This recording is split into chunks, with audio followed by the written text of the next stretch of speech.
in commemoration of the courage, perseverance, and achievements of Wilbur and Orville Wright. The monument stands on a hill overlooking what was once Terence Huffman's cow pasture before the Wright brothers made it the world's first airstrip. Today, it overlooks the great Wright-Patterson Air Force Base at Dayton, a world center of aviation progress. In the history of flight in the Ohio heritage, the place where these buildings and laboratories and runways stand is hallowed ground, for it was here that flight began in the Ohio heritage.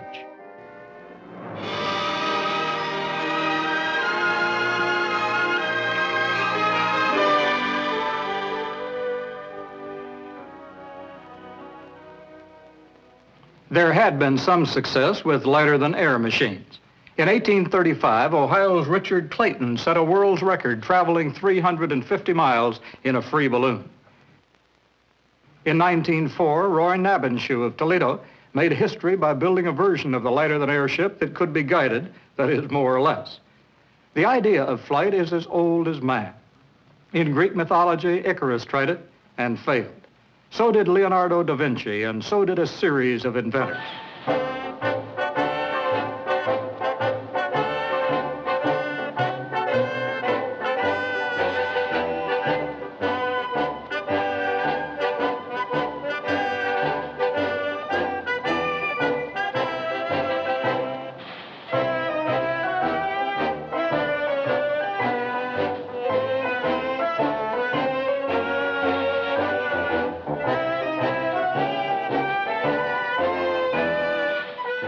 But the Wright brothers, Orville and Wilbur, like so many men before them, sought to build a machine that could be driven by its own power through the air.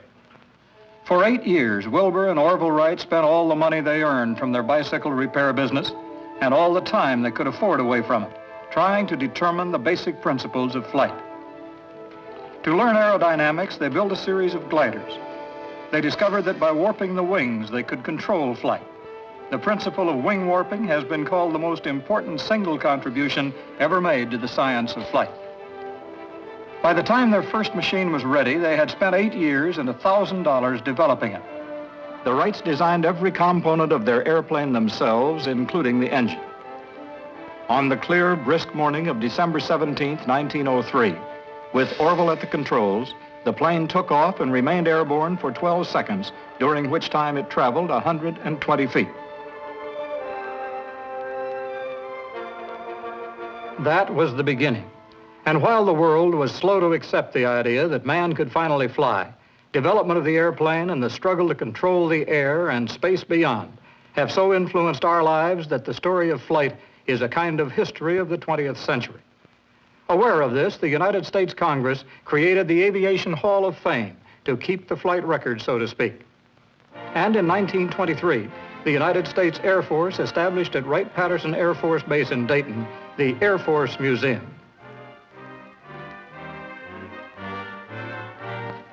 People come here from all over the world, 500,000 a year, to see and study the history of military flight. The exhibit includes nearly 100 real aircraft, and it tells a vivid story of the men who made them and the men who flew them on urgent missions in peacetime and through the fires of war.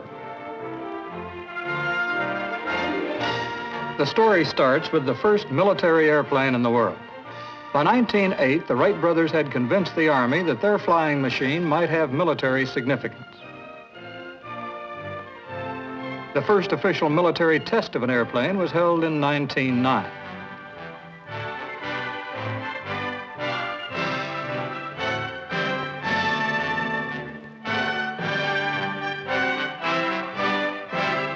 The following year, Orville exceeded the endurance requirements set by the Army. He remained aloft 1 hour and 12 minutes, and on another flight achieved the stipulated speed of 40 miles an hour. The Wright brothers were paid $25,000 for the plane and given a $5,000 bonus for exceeding the specifications they had been given. By 1910, a few daredevils like Glenn Curtis, a motorcycle racer turned aviator, were making headlines. In August of that year, Curtis flew a plane like this, 60 miles over water from Cleveland to Cedar Point, achieving a speed of 60 miles an hour, and again drawing national attention to Ohio and aviation.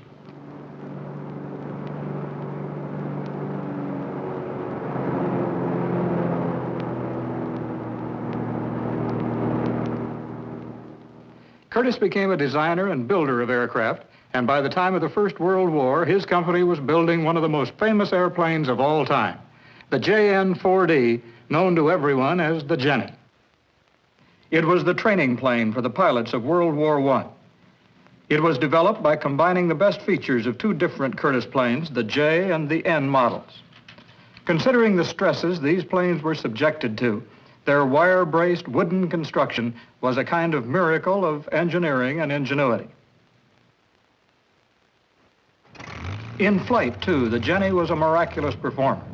It had a top speed of 75 miles an hour and could stay aloft for 2.5 hours. The Jenny was used for primary flight training, but a few were equipped with machine guns and bomb racks for advanced training.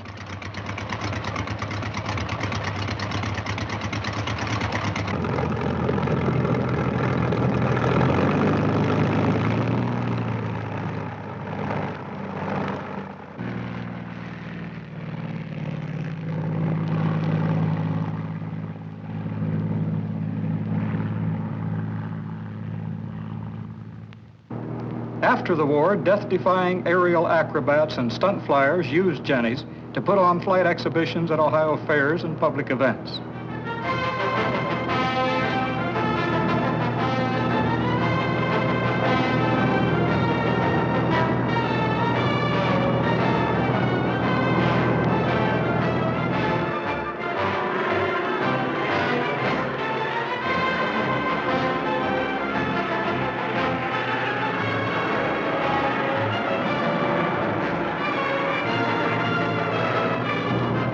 These popular shows were what really sold aviation to the American public. The best-known flyer of that war and one of Ohio's great air pioneers was Eddie Rickenbacker of Columbus.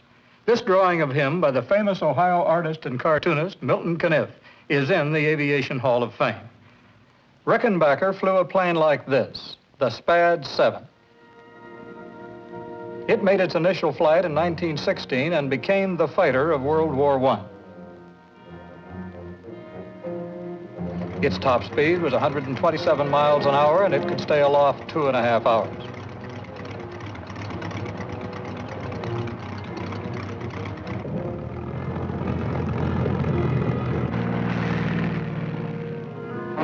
It was in 1918 that Eddie Rickenbacker first reported to the famous Hat in the Ring Squadron, the 94th. He became commanding officer of the 94th, and by the end of the war was America's leading ace, having shot down 22 enemy planes and 4 balloons.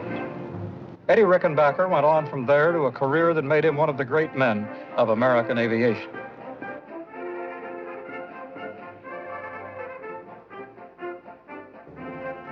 Another famous airplane of the First World War was the DH-4, a British design plane that was built in America.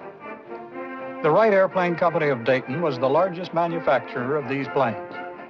When the armistice was signed, 3,431 of these planes had been built. It's interesting to note that during the 19 months the United States was in World War I, the nation produced 50% more planes than Great Britain did in more than 2.5 years, and Great Britain was the Allies' biggest producer. A DH-4 carried the first Airmail. President Woodrow Wilson was on hand to inaugurate the service in 1918. The plane was to deliver mail from Washington to Philadelphia, but for some reason the pilot got lost and the mail bag arrived by train after all.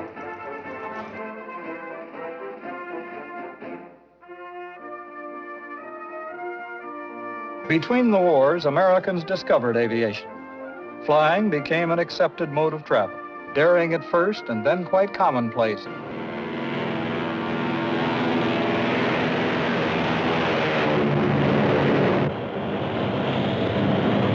Thousands of Ohioans who served in the Air Force in World War II come to the Air Force Museum to renew their acquaintance with the planes they flew and knew in that war.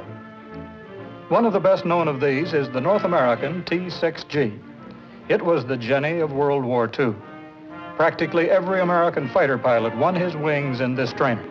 The Army Air Force alone had 10,000 of these planes in service.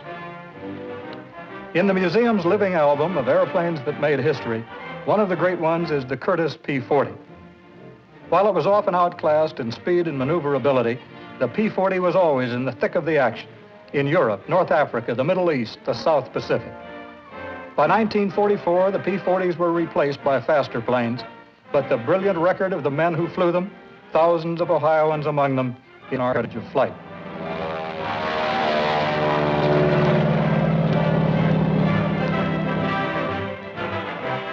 Another of the milestone airplanes that stirs the memories of Ohio war veterans is the B-17 Flying Fortress. It was designed in 1934 to be powered by 4 engines when other bombers in the world had only 2. It was to be America's ace in the hole against the mighty German Air Force, and so it proved to be. 12,700 Flying Fortresses were built by thousands of American men and women working long and dedicated hours on the nation's assembly lines. If one airplane can be said to have won the long struggle for control of the air, it would be the B-17. By the time this B-36 bomber was flown for the first time on August the 8th, 1946, America had built the mightiest Air Force the world had ever seen. The B-36 was a dramatic symbol of that might.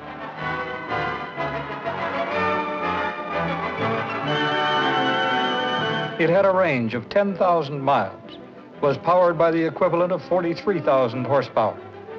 The B-36 was never used in combat, but its existence was a deterrent to aggressors anywhere. For the same reason, the Strategic Air Command's B-52s have, by their very existence, influenced the course of world history.